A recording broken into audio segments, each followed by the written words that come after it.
This is Wildcat Country. It's only right. The ball's in his hands. A milestone victory for Arizona. Simon says championship. All the inside scoop on U of A athletics. It's up for the end zone. Arizona has scored the touchdown. Wildcats win. Let's go to work, brother.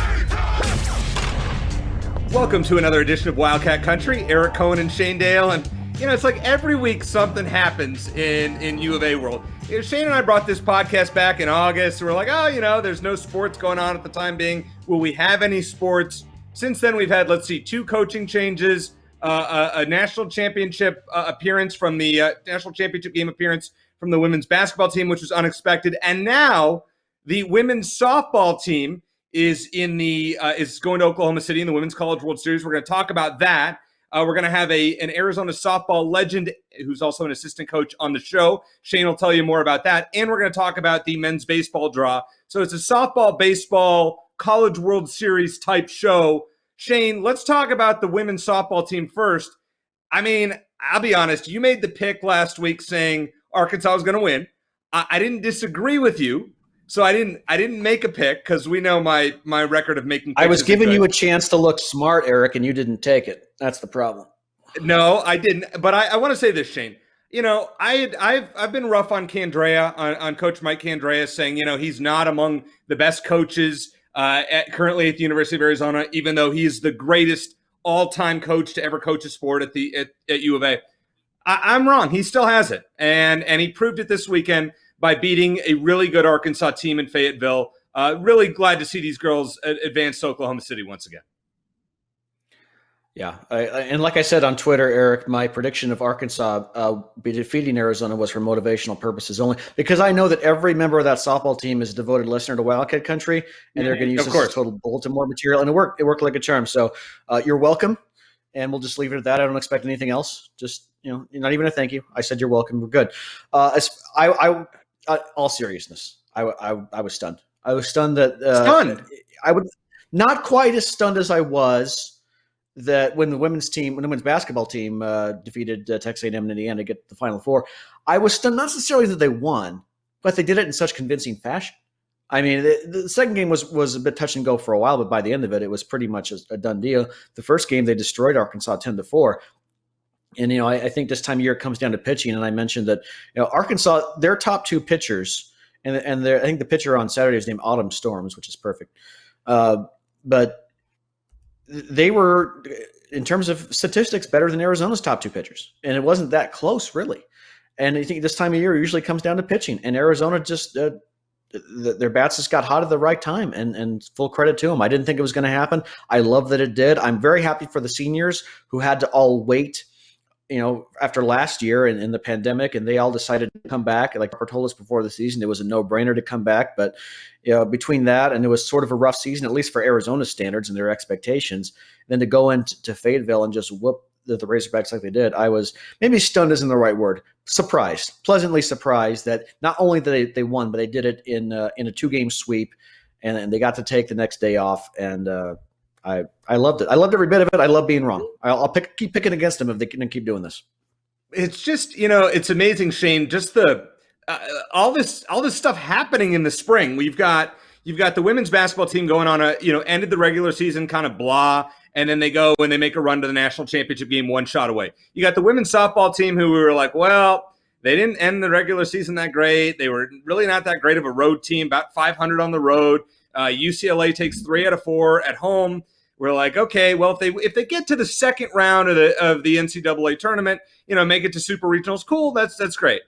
And now they're going to Oklahoma City, and their draw is not great. Now, we're going to have on, I teased this at the beginning of the show, Taryne Mowatt-McKinney is going to join us. She's an assistant coach for the team, but she's also a legend when it comes to Arizona athletics. What she did in 2007, where she was the national championship pitcher and the Women's College World Series MVP.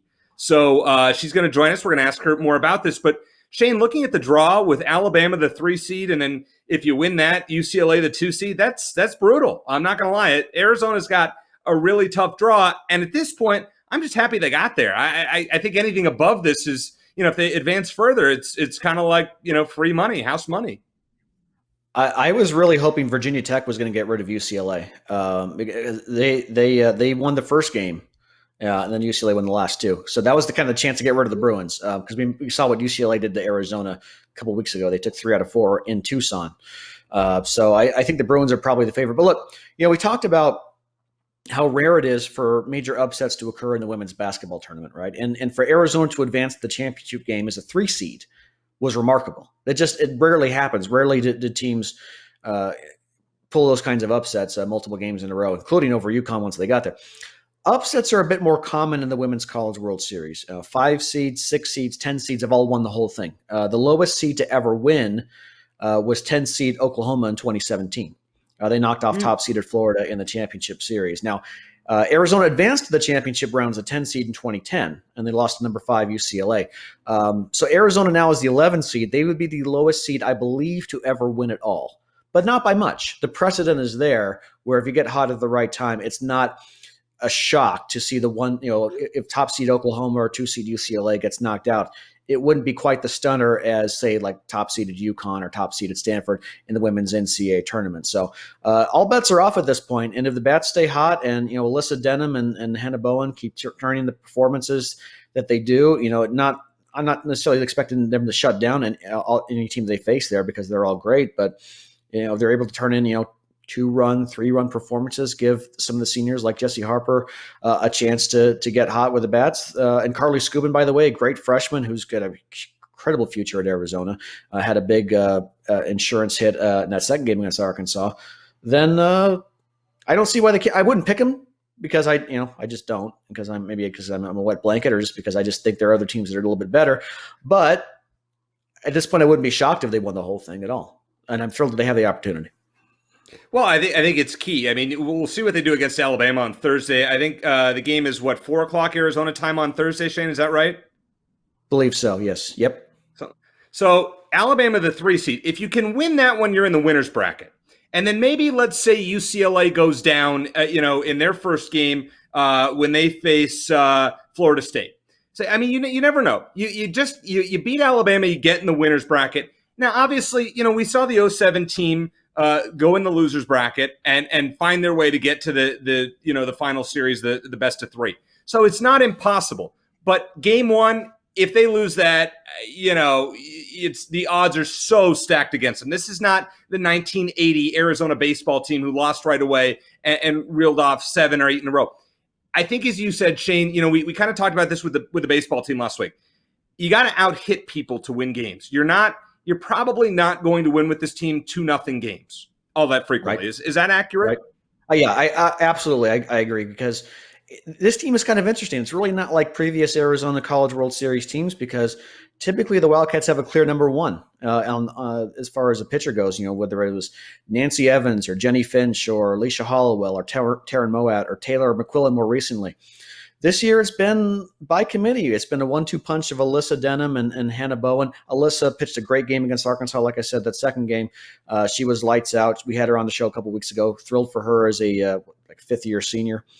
But they have Alyssa and Hannah have very similar stats. Their numbers aren't at the very top of the leaderboard this year in terms of overall individual pitching in the NCAA softball.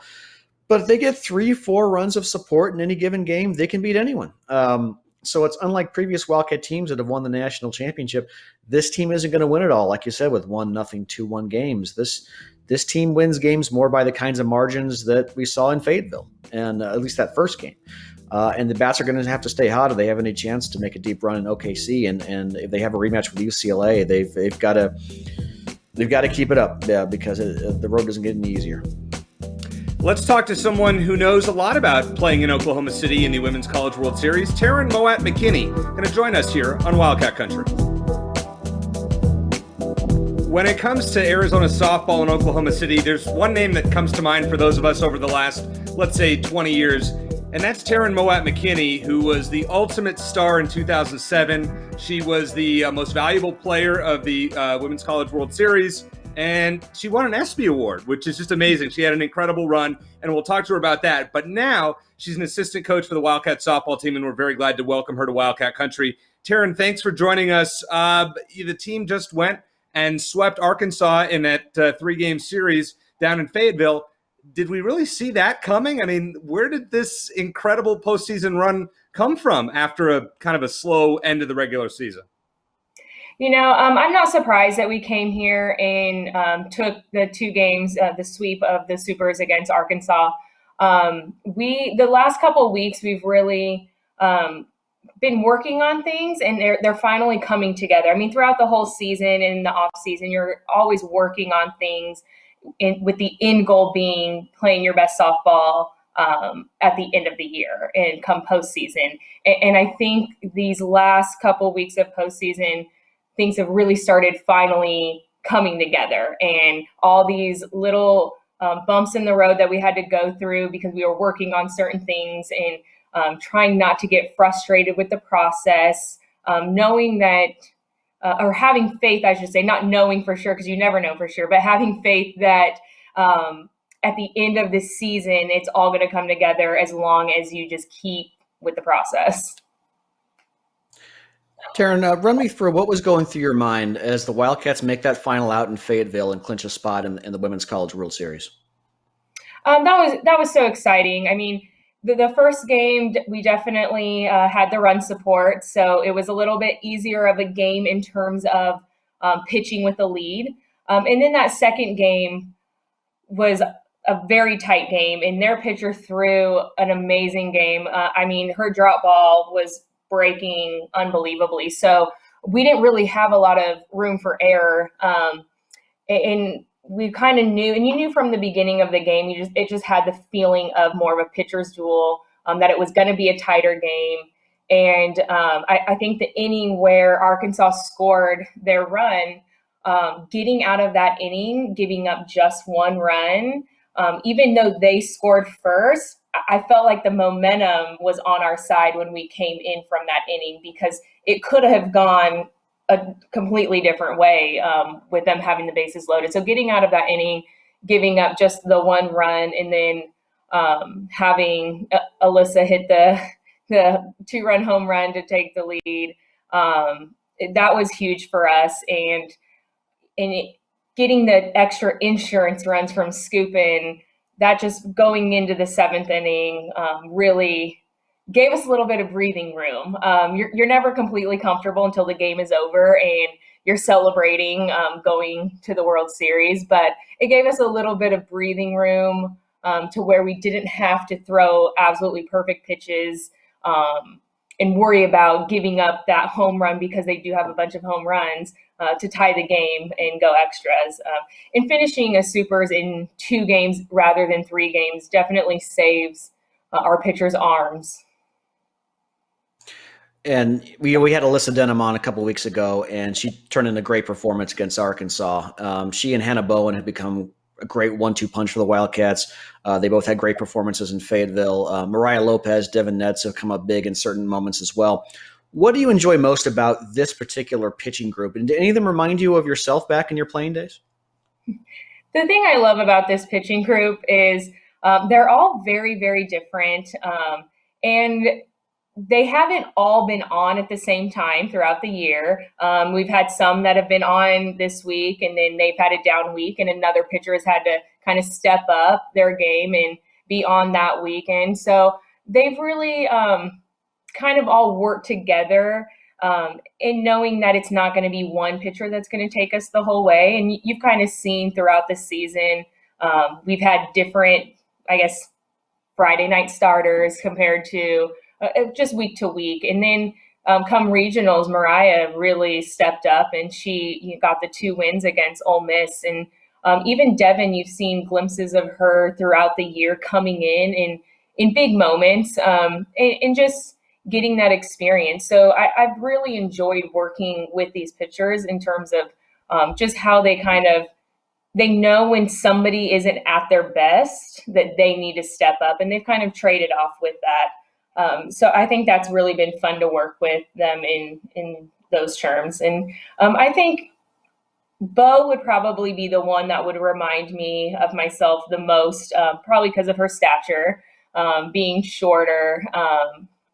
And so she would probably remind me of myself the most. And we kind of threw similar pitches. I don't pitch anymore, but we have a similar repertoire of pitches.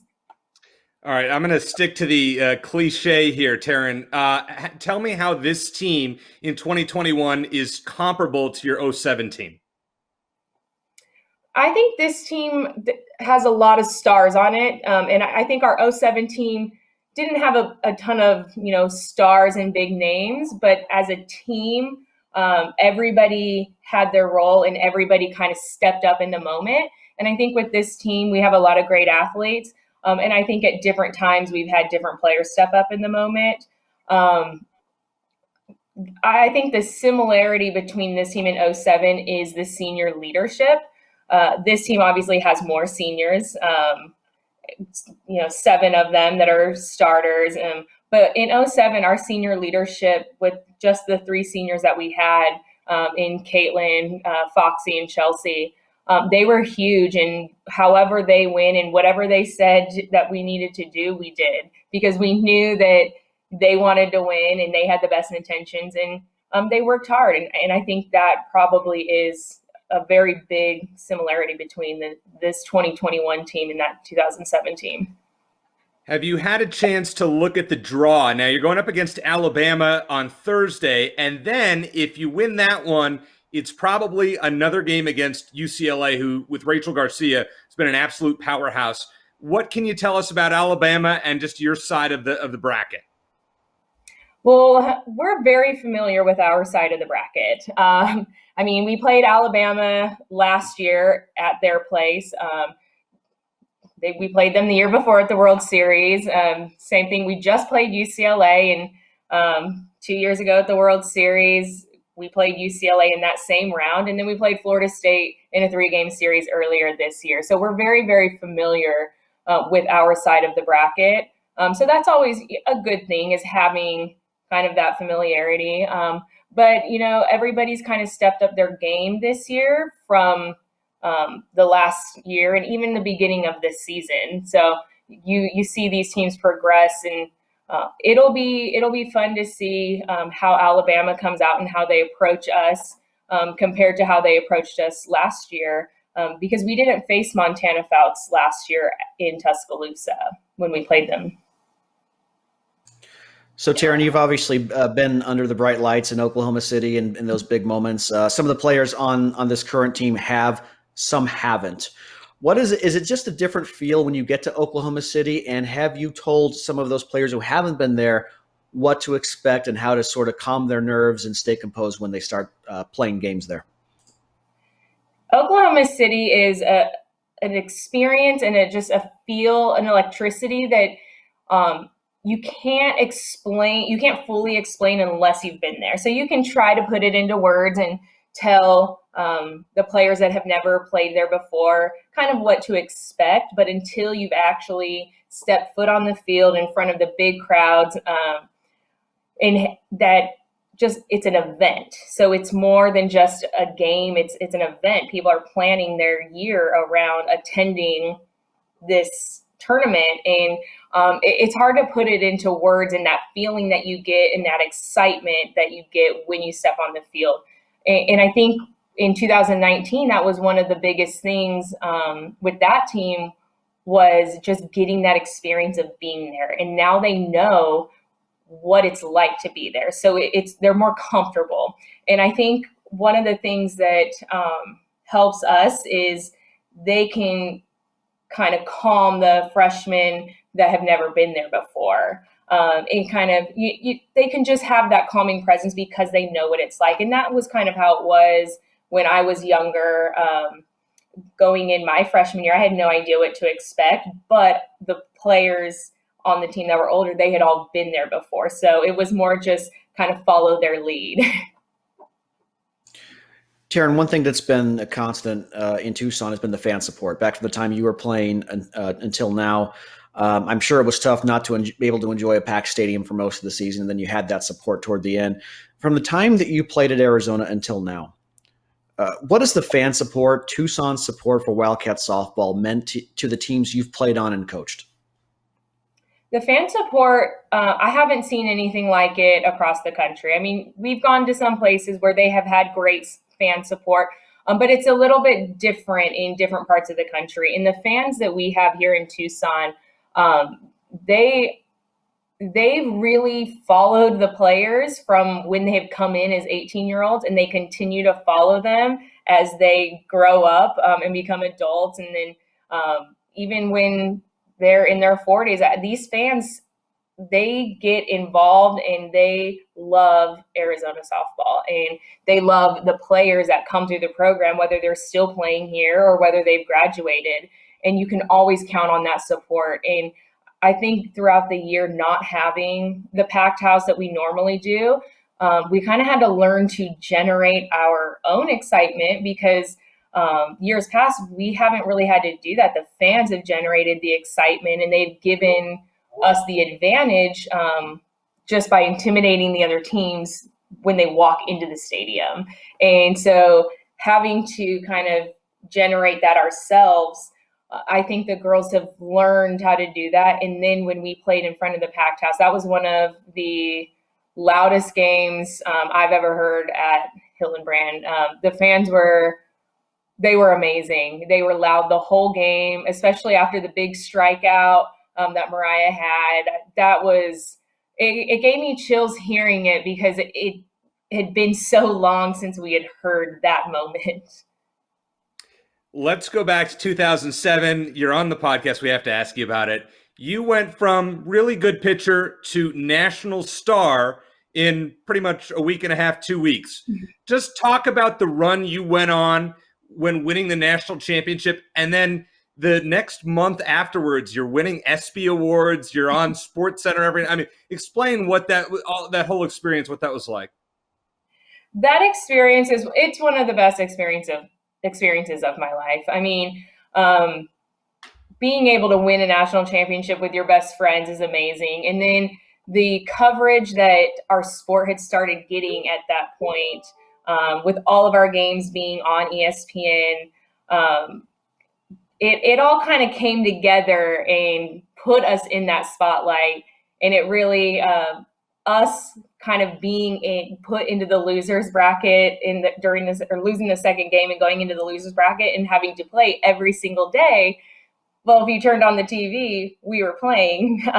And so I think we had a lot of support, because we were the team everybody was seeing on TV, because we did play every day of that World Series. And so it just made for a really good story, I think. And I think fans like a good story. And then for us to come out on top in a great series against Tennessee, and then to take it to 3 games, that was, it always helps ratings. And I think that really, propelled the ESPYs, and being fortunate to get invited to that, and then winning, and then having to give a speech unexpectedly, and just kind of, that was a little terrifying, but I really enjoyed my experience. I got to meet a lot of amazing people that they probably won't remember who I am, but I remember meeting them. So I'll never forget that.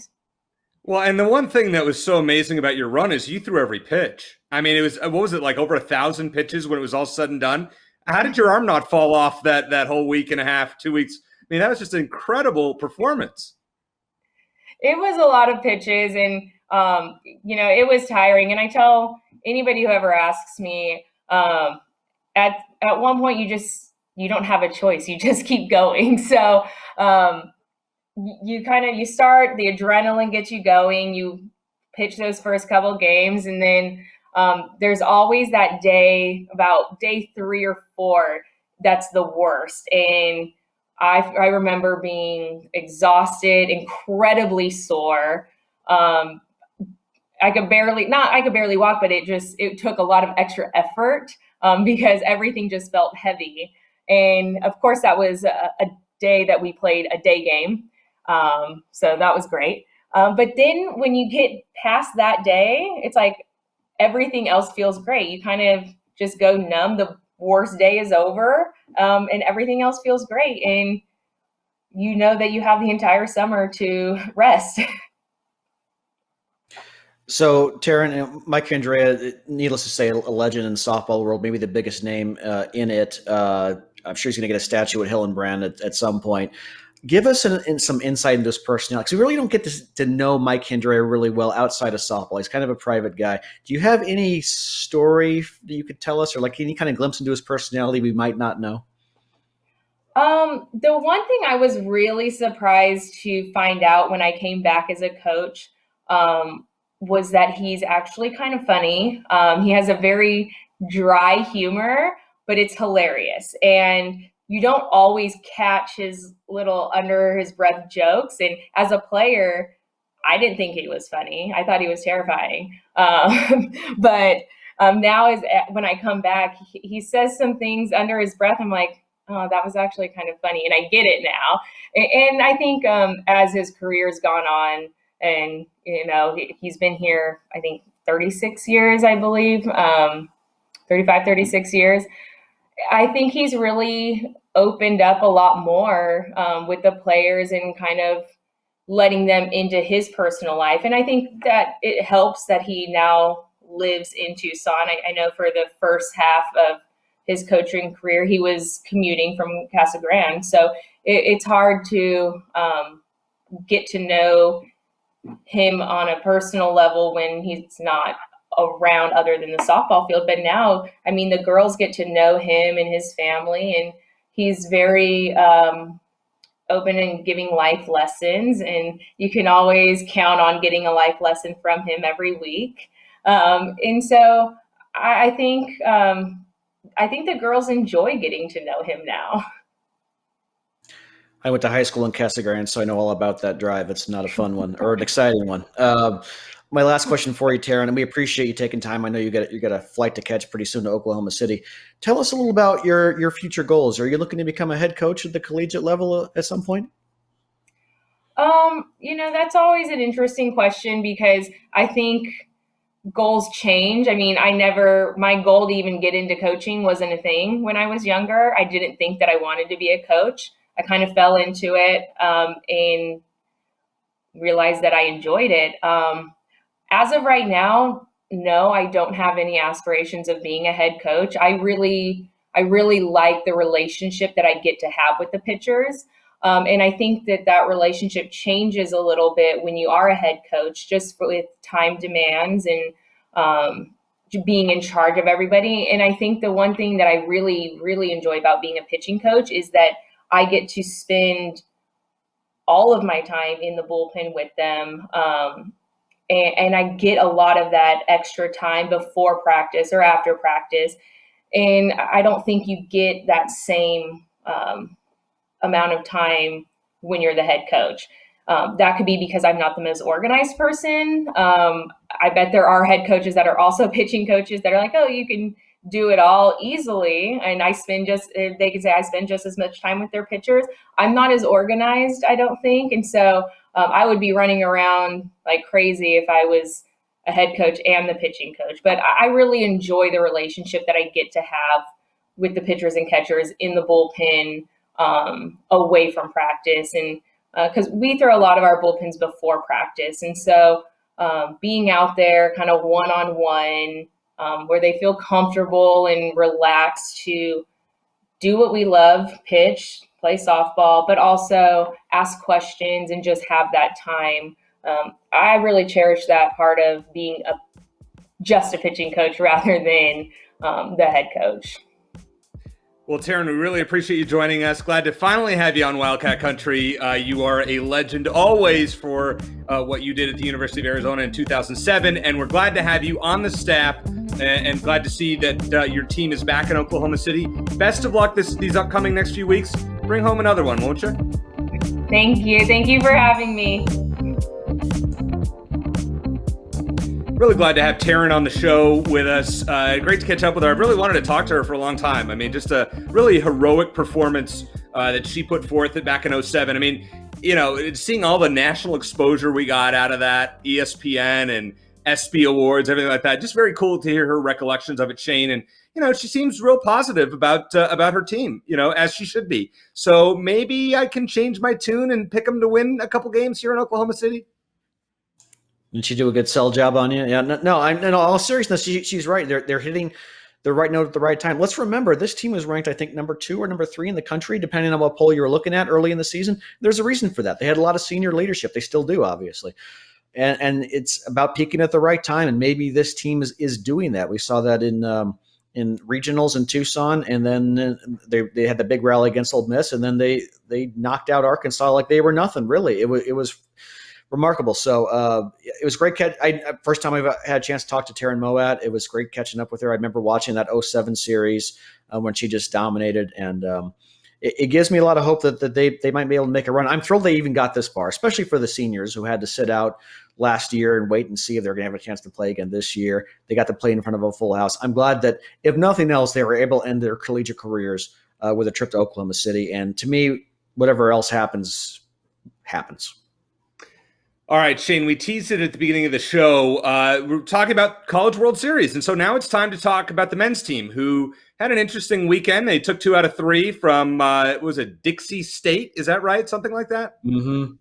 Team, I don't even know where that is. Yeah, I don't know where they are. Well, that's in Utah. They play in the WAC with GCU. Okay. They're one of the new teams in that conference. Everyone knows that, Eric. Come on. It's I'll tell you what, Eric. This team's as good as they've been. They tend to play at the level of their competition, don't they?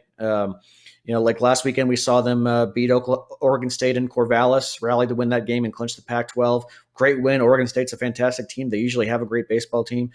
But they've also had to rally to beat some not so good teams, including Dixie State, which was, they'd lost that one game in the series, almost lost the second one.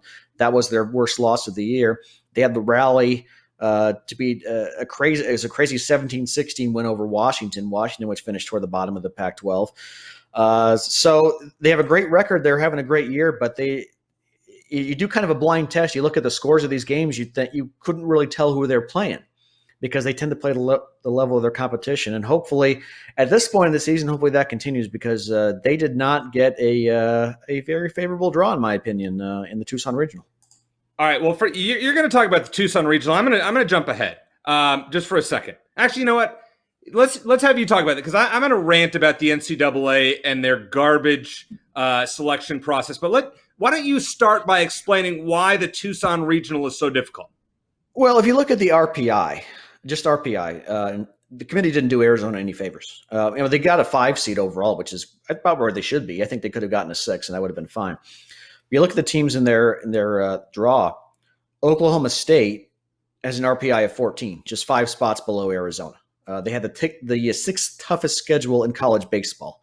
They've won 11 of their last 14 games. Baseball America had their final projection where if the top 16 teams are the only teams that are seeded.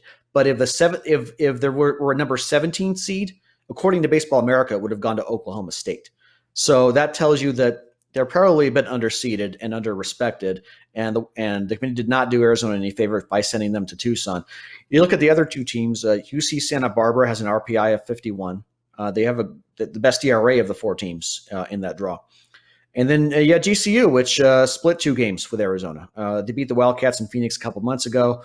Wildcats blew them out in Tucson. That's the first matchup that Arizona has. It's against GCU. So it's going to be tough. If the Wildcats advance past this regional, they will have earned it for sure.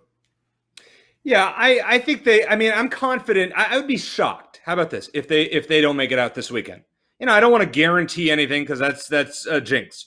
I would be shocked. I think this team just plays so well at home. And then, assuming that they were to win this weekend, they would face the winner of the Ole Miss Regional, which is Ole Miss Southeast Missouri State, I think it is, Southern Miss and Florida State. So, a pretty good draw there. But after that, Shane, if they were to win all of that and they were to get to Omaha, who would they play first? Very likely the team we were talking about last week, and that's Vanderbilt. Right. And they will probably go against one of 2 pitchers who's going to be drafted in the top 5, either Jack Leiter or Kumar Rocker. So that's really brutal. Now, if they were to advance past that, then they would likely play the number 1 overall seed in Arkansas. So actually, Arizona, in getting the 4 or 5 seed, got hosed. They really got hosed. I would rather they have gotten the 7 or the 6 or maybe the 3, but they probably didn't deserve the 3 at that point. To get the 5, really was kind of a host job here, Shane. You know what, Eric? I really don't mind that so much because you know what? At some point, if you want to win the Natty, you got to beat some good teams. Okay, it's sooner rather than later. You got to beat some of the best teams. So I get what you're saying, but if the committee thought Arizona was the number 5 team in the country, then seed them number 5. I don't care. And if they can't beat Vanderbilt in the first round of the College World Series, if they get there, they're not going to be able to beat them later. So, or beat whoever they face in the championship game. No, wait a second. Wait a second. Hold on a second. And let me tell you why I disagree with that. So right. Vanderbilt is one with 2 elite pitchers. So let's say you face them in game 3 after both of those pitchers have pitched. You're not going up against an ace. Sure, but I don't think you can expect the selection committee to try to think that many steps ahead and think, we should really do those guys in Arizona solid. And considering you just can't do it. I understand exactly what you're saying. I understand that they got a tough draw. I'm just saying that at a certain point, I don't think you can expect the selection committee to go out and do so many favors for your team. I do think that they got a rough draw in Tucson specifically. Beyond that, I don't care so much because, again, they're going to have to beat some great teams if they want to win the whole thing. But I think that assuming it comes down to Arizona and Oklahoma State, that's going to be tough because OK State has been just as hot as Arizona recently, if not more so. And they've played one of the toughest schedules in the country, even more so than Arizona. So that's going to be tricky. I will mention this, though. I want to mention this. Credit to Justin Spears of the Daily Star, who pointed out this stat. Only 6 times in NCAA history has a university had its women's basketball team advance to the Final Four and its softball team advance to the Women's College World Series in the same season. Arizona just became the 6th. Now, 3 times, I did a little research beyond that just to see. 3 times. Okay. Of the 3 of those last 5 times, that university remarkably also had its baseball team advance to the Men's College World Series. Texas in 2003, LSU in 2004, Tennessee in 2005. So Arizona could become the 4th university and the first in 16 years to have a team in the Women's Final Four, Women's College World Series, Men's College World Series, all in the same season. But like Jacob Berry said last week, one day, one game at a time, starting this weekend, and it's not going to be easy. All right, so I'm going to ask you for a prediction for the baseball regional. The first question is, will Arizona lose a game this weekend? Yeah, I think so. I think especially with baseball, they just lost to Dixie State a few days ago. They're better than Dixie State. They could probably beat them 9 out of 10, but in a 3-game series, anything can happen. I think they're going to beat GCU the first game. Maybe I should do the opposite. Maybe I should predict them they're going to lose everything because that seems to work better. And GCU did beat them up in Phoenix, but I think they'll find a way to beat GCU. And to your point, they play well at home, and they're going to have a full house, assuming that people are going to be willing to brave the heat. I know it's hot out now, but it's going to be nice. They're going to actually have that full fan support for the first time or the second time this season after last weekend. So, but I think that at some point they're going to stumble. I think if you want me to make a prediction, yeah, I think they'll probably survive the Tucson bracket, but I don't think it's going to be easy. I think this team just has the it factor. They find ways to win. Like Jacob Berry mentioned last week as well, they just have that extra bit where regardless of the level of competition, they find a way to get that last second base hit or strikeout. Their bullpen has been much better the second half of the season than it was the first half. So there's that. Their pitching still overall is a bit shaky. They actually have the worst team ERA of all 4 teams in this draw. Now, obviously, Santa Barbara and GCU haven't played the level of competition that Arizona and OK State have, but still. But along with an answer to your question, do I think they're going to advance out of the Tucson Regional? I know you didn't ask that one, but I'm going to answer it anyway. Yes, I think they will. Are they going to come out unscathed? Probably not. They're probably going to lose a game in there. If Arizona loses this weekend, I'm gonna say it now. And Jay Johnson, I'm a big fan of Jay Johnson and how he coaches. I would be stunned, and it would be a major disappointment, and the season would be a failure if they don't make it past this weekend. I'm going to say it right now. I think they're going to win, and I think it's going to be a clean sweep. I think they're going to go 3-0 this weekend. They're going to take care of business and move on. We'll see if I'm right. We'll see if I'm wrong. Best of luck to the women's team in Oklahoma City. Best of luck to the men's team in Tucson. If you are in Tucson, get out and support the men's team. Go buy tickets at High Corbett Field. Shane and I wish we could. If we have a chance to go down there, we'd love to see it. It's just, it would be awesome to see that place full, and I expect nothing less. It should be great. It should be a great environment for all. Want to thank Taryne Mowatt-McKinney again for joining us.